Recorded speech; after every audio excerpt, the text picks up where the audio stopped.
Welcome back, everyone. Listen, if you're looking to take your crafting game from hammering out those basic iron swords to forging literal legendary end-game equipment, well, you are in the exact right place. Today, this explainer is going to serve as your ultimate, definitive level-up guide to mastering the Immortal Realm crafting system. We're going to break down the exact materials, those hidden drop rates, and the high-risk zones you absolutely have to conquer to become a master crafter. Think of this as your personal quest log. We'll start by laying down the crafting foundations. Then we're entering the danger zone. After that, we'll look at the two paths to Fel Iron, break down exactly what it takes for unlocking Shadowforged gear, and wrap up by avoiding rookie crafting mistakes. All right, let's kick things off with Section 1, the Crafting Foundations, Level 1 of our journey.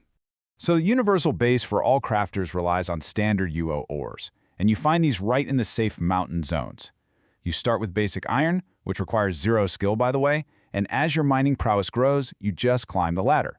Dull copper unlocks around 50 skill, and you push all the way up through shadow, bronze, and agapite until you finally hit the standard top tier, Valoret.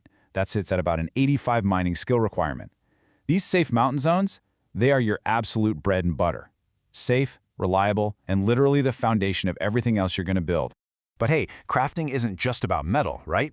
Looking at organic materials, you've got leather dropping from standard animal hides all the way up to barbed leather from the highest tier creatures. And for lumber, you start chopping standard trees and work your way up to specialized woods like bloodwood and the top tier frostwood. Now you might be wondering, why on earth does a blacksmith need to care about wood and leather? Well, cross-crafting is absolutely crucial in this realm. Even if you're a dedicated smith, you are inevitably going to need wood components for specific weapons and tools. You just can't live in a crafting vacuum. Okay, let's dive into this. Section 2, Entering the Danger Zone. It is time for a very stark contrast. On one hand, we have Trammel. It's safe, it's peaceful, and it yields all your standard ores. But here's the massive catch. Trammel yields 0 Fel Iron. Literally none. To get the materials required for the absolute highest tier of gear, you have to cross over into Felucca. Now, Felucca holds exclusive access to Fel Iron and some incredibly rare elemental drops, but it comes with a heavy price. Massive PvP risk.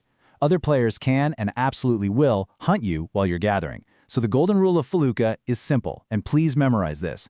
Bring absolutely nothing with you that you cannot afford to lose. Moving right along to Section 3. 2 paths to Fel Iron.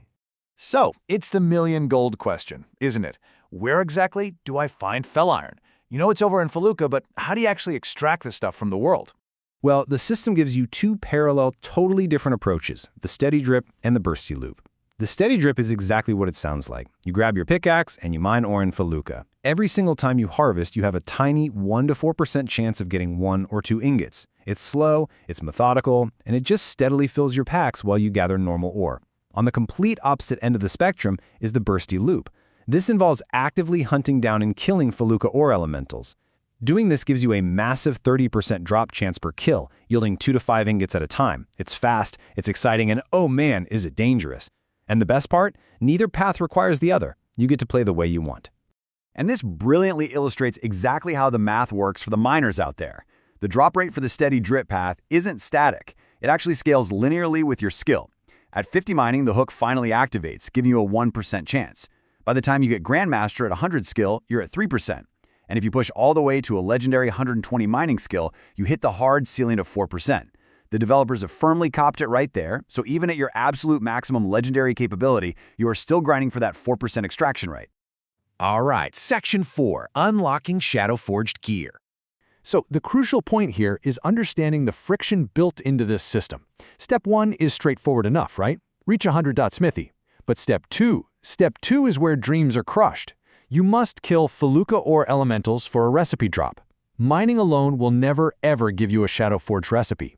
You have to engage in combat, period. Once you have both the recipe and your gathered Fel Iron, only then can you complete Step 3 and combine them. I really want to pause on this number for a second because it is devastatingly low. 3%. When you kill an ore elemental in Felucca, you only have a 3% chance to see a Shadowforged Recipe Scroll drop. And to make it even more intense, that 3% drop pulls randomly from a pool of 12 different recipes. We're talking 7 armor pieces, a shield, and 5 weapons.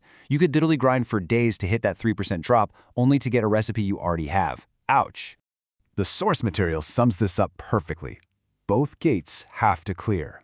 So what does this actually mean in practice? It means a Grandmaster blacksmith standing at an anvil with a backpack totally full of Fel Iron cannot craft a Shadowforged piece if they don't have the recipe. Conversely, a fresh player who miraculously buys or loots a recipe cannot use it without being a GM smith. No exceptions. You absolutely must have both the skill requirement and the physical recipe to clear the gates. Now, while you're out there surviving the dangers of Felucca, definitely keep an eye out for these other endgame boss drops to round out your high-tier loot table.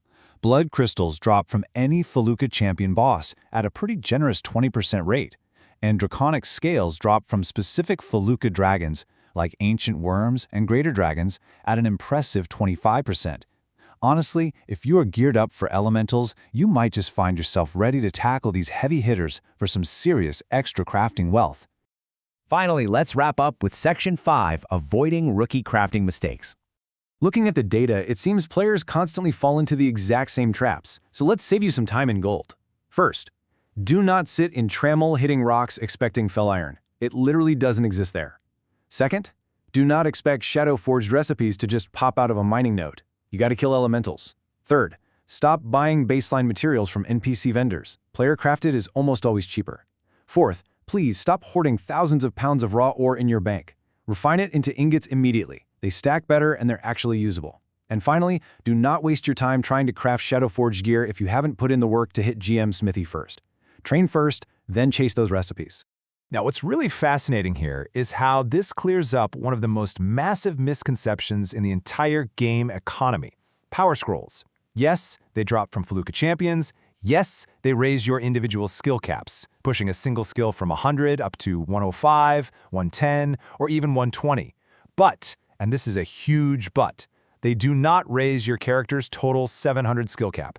That 700 total stays completely fixed. So if you push mining to 120, you have to sacrifice 20 skill points from somewhere else in your build. It's like a giant puzzle. You have to balance your character because you just can't be a master of everything. And honestly, that is the beautifully brutal design of the Immortal Realm crafting system. The developers laid out this incredibly clear path from safe, standard ore all the way to the breathtaking heights of Shadowforged gear. The rewards are absolutely immense. We're talking the best baseline equipment in the game, but the risks of venturing into Felucca, dodging player killers, and battling elementals for that elusive 3% drop rate, those are very, very real. You have the knowledge now. You know exactly what it takes. So the only question left is, are you brave enough to cross that border, risk your gear in Felucca, and claim the ultimate crafting prize for yourself?